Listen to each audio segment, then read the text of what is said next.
اعوذ باللہ من الشیطان الرجیم بسم اللہ الرحمن الرحیم نحمدہ نصلی علی رسولہ الکریم رب اشرح لی صدری ویسر لی امری واحلل عقدۃ من لسانی یفقہوا قولی۔ سورہ بقرہ کی آیت نمبر 108 سے ترجمہ اور تفسیر کا آغاز کیا جا رہا ہے۔ کیا تریدون ارادہ کرتے ہو تم، ان تسألوا سوال کرو، رسولکم پیغمبر اپنے سے، کما جیسا سئیلا سوال کیا گیا موسیٰ علیہ السلام سے من قبل پہلے، ومن یتبدل الکفر جو کوئی بدل ڈالے کفر کو بالایمان بدلے ایمان کے، فقط پس تحقیق ضل گمراہ ہوا سواء السبیل سیدھی راہ سے، ود دوست رکھتے ہیں کثیر من بہت میں سے اہل الکتاب اہل کتاب کے، لو کاش کے یردونکم پھیر دے میں تم کو من بعدی پیچھے ایمانکم ایمان تمہارے کفارن کافر کر کے، حسدم من حسد سے، عند انفسہم نزدیک جی اپنے کے، من بعدی پیچھے اس کے، ما تبینہ جو کہ ظاہر ہوا، لہم واسطے ان کے، لہم الحق حق، فاعفوا پس معاف کرو، واصفحوا اور درگزر کرو، حتی یہاں تک کہ یاتی اللہ لائے اللہ بامرہ اپنے حکم سے، ان اللہ بے شک اللہ علی کل اوپر ہر شیء قدیر چیز کے قادر ہے، وَأَقِیمُوا الصَّلَاةَ اور قائم رکھو نماز، وَآتُوا الزَّکَاةَ اور ادا کرو زکوٰۃ، وَمَا تُقَدِّمُوا اور جو کچھ آگے بھیجو گے، لِأَنفُسِکُم واسطے اپنی جانوں کے، من خیرٍ بھلائی میں سے، تجدوہ تم پاؤ گے، عند اللہ نزدیک اللہ کے، ان اللہ بے شک اللہ بما اس چیز کے ساتھ کے، تعملون بصیر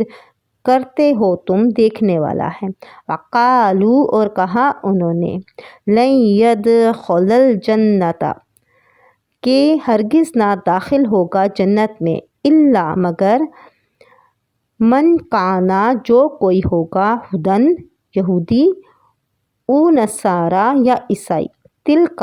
یہ ہیں امانیہم آرزوئیں ان کی،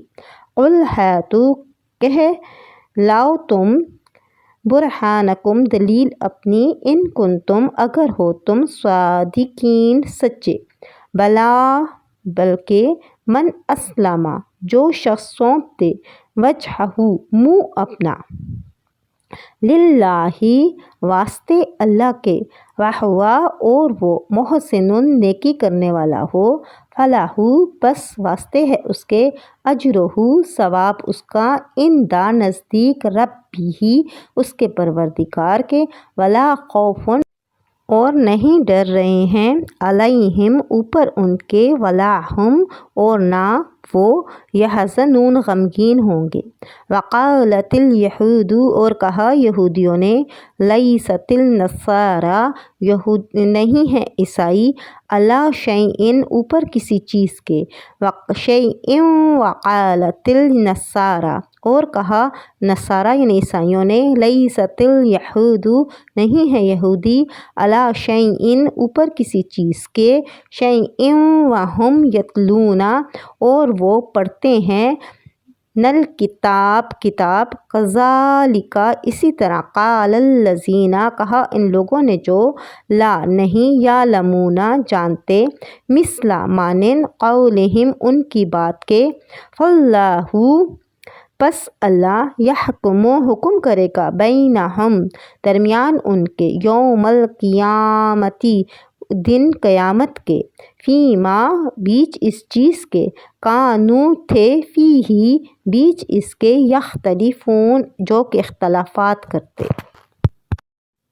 ان آیات کے خلاصہ تفسیر اس طرح سے ہے کہ بعض یہود نے حضور صلی اللہ علیہ وسلم کی خدمت میں عناداً عرض کیا کہ جس طرح موسیٰ علیہ السلام پر ایک ہی دفعہ میں توریت نازل ہوئی تھی، اسی طرح آپ صلی اللہ علیہ وآلہ وسلم بھی قرآن مجموعی طور پر لائیے۔ اس پر ارشاد ہوتا ہے کہ ہاں، کیا تم یہ چاہتے ہو کہ اپنے رسول وقت صلی اللہ علیہ وآلہ وسلم سے بیجا درخواستیں کرو، جیسا کہ اس سے قبل تمہارے بزرگوں کی طرف سے حضرت موسیٰ علیہ السلام سے بھی ایسی درخواستیں کی جا چکی ہیں۔ مثلاً خدا تعالیٰ کو اعلانیہ دیکھنے کی درخواست کی گئی تھی، اور ایسی ہی درخواستیں جن سے صرف رسول صلی اللہ علیہ وآلہ وسلم پر اعتراض کرنا اور مصالح الہیہ میں مزاحمت کرنا ہی مقصود ہو،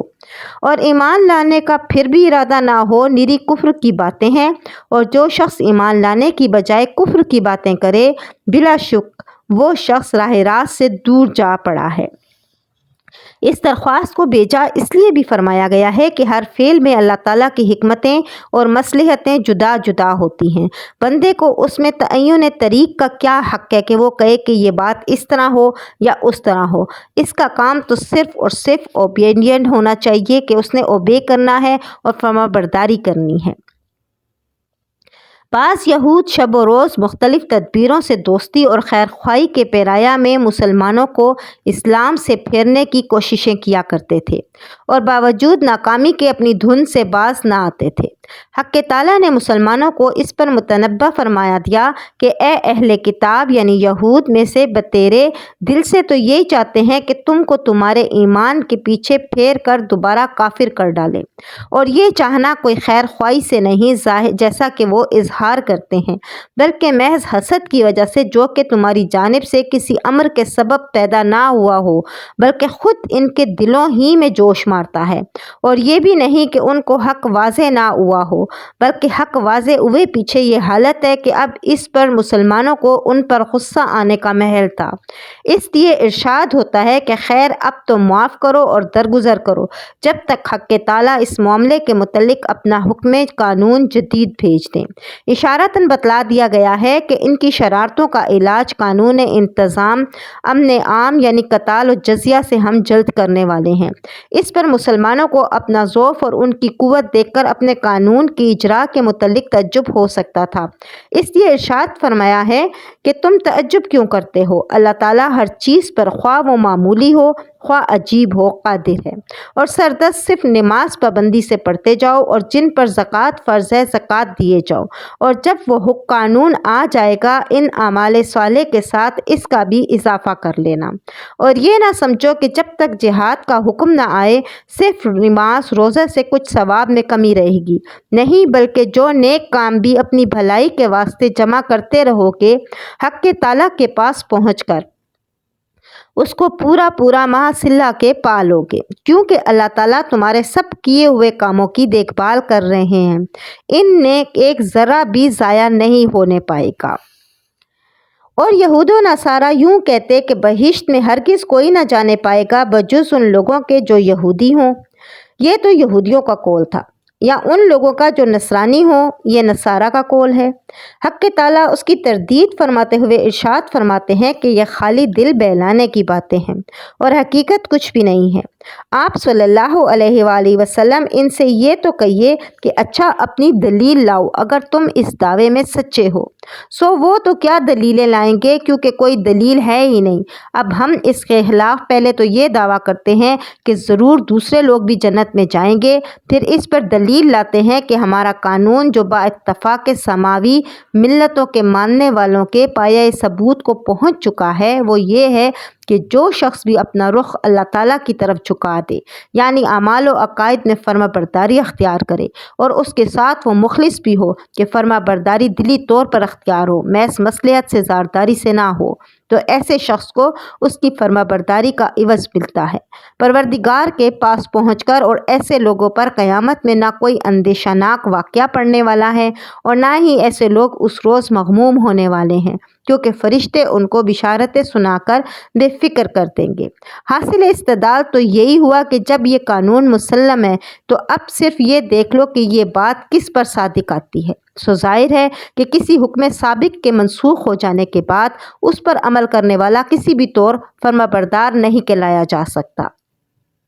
لہٰذا یہود و نصارہ فرمانبردار نہ ہوئے بلکہ حکم ثانی پر عمل کرنا فرمانبرداری سمجھی جائے گی، اور یہ شان مسلمانوں کی ہے کہ نبوت شریعت محمدیہ صلی اللہ علیہ وآلہ وسلم کو قبول کر لیا، چنانچہ یہی جنت میں داخل ہونے کے والے شمار ہوئے، اور مخلصین کی قید میں منافقین نکل گئے کیونکہ وہ بھی شرعاً کفار ہی میں داخل اور مستحق جہنم ہیں۔ ایک بار کچھ یہودی اور کچھ نصرانی جمع ہو کر مذہبی مباحثہ کرنے لگے تو یہود تو اپنے عقیدے کے موافق نصارہ کے دین کو باطل بتاتے اور حضرت عیسیٰ علیہ السلام کی نبوت اور انجیل کی کتاب اللہ ہونے کا انکار کرتے تھے، مگر نصارہ بھی ضد اور تعصب میں آ کر دین یہود کو بے اصل اور باطل کہنے لگے اور حضرت موسیٰ علیہ السلام کی رسالت اور توریت کے کتاب اللہ ہونے کا انکار کرنے لگے۔ اللہ تعالیٰ اس قصے کو نقل فرما کر بطور تردید فرماتے ہیں کہ یہود کہنے لگے کہ نصارہ کا مذہب کسی بنیاد پر قائم نہیں، یعنی سرے سے غلط ہے، اور اسی طرح نصارہ کہنے لگے کہ یہود کا مذہب کسی بنیاد پر قائم نہیں، یعنی سرے سے غلط ہے، حالانکہ یہ سب فریقین کے لوگ آسمانی کتابیں بھی پڑھتے پڑھاتے ہیں، یعنی یہودی توریت کو اور عیسائی انجیل کو پڑھتے ہیں اور دیکھتے ہیں، اور دونوں کتابوں میں دونوں رسولوں اور دونوں کتابوں کی تصدیق بھی موجود ہے، جو کہ دونوں مذہبوں کی اصل بنیاد ہے۔ گو منسوخ ہو جانے کے بعد قابل عمل نہ ہو تو یہ اور بات ہے، اور اہل کتاب تو ایسے دعوے کرتے ہی تھے، ان کی دیکھا دیکھی مشرکین کو بھی جوش آیا، اور اسی طرح سے یہ لوگ بھی جو کہ محض بے علم ہیں انہی اہل کتابوں کا سا قول دہرانے لگے کہ ان یہود و نصارہ سب کا دین بے بنیاد ہے، حق پر تو بس ہم ہی ہیں، سو یہاں سب اپنی اپنی ہانک لیں۔ اللہ تعالیٰ ان سب کے درمیان عملی فیصلہ کر دیں گے۔ قیامت کے دن ان تمام مقدمات میں جن میں وہ باہم اختلافات کرتے رہے ہیں، اور وہ عملی فیصلہ یہ ہوگا کہ اہل حق کو جنت میں اور اہل باطل کو جہنم میں پھینک دیا جائے گا۔ عملی فیصلے کی قید اس لیے لگائی کہ قولی اور برہانی فیصلہ تو عقلی اور نقلی دلائل کے ذریعے دنیا میں بھی ہو چکا ہے۔ صدق اللہ العلی العظیم۔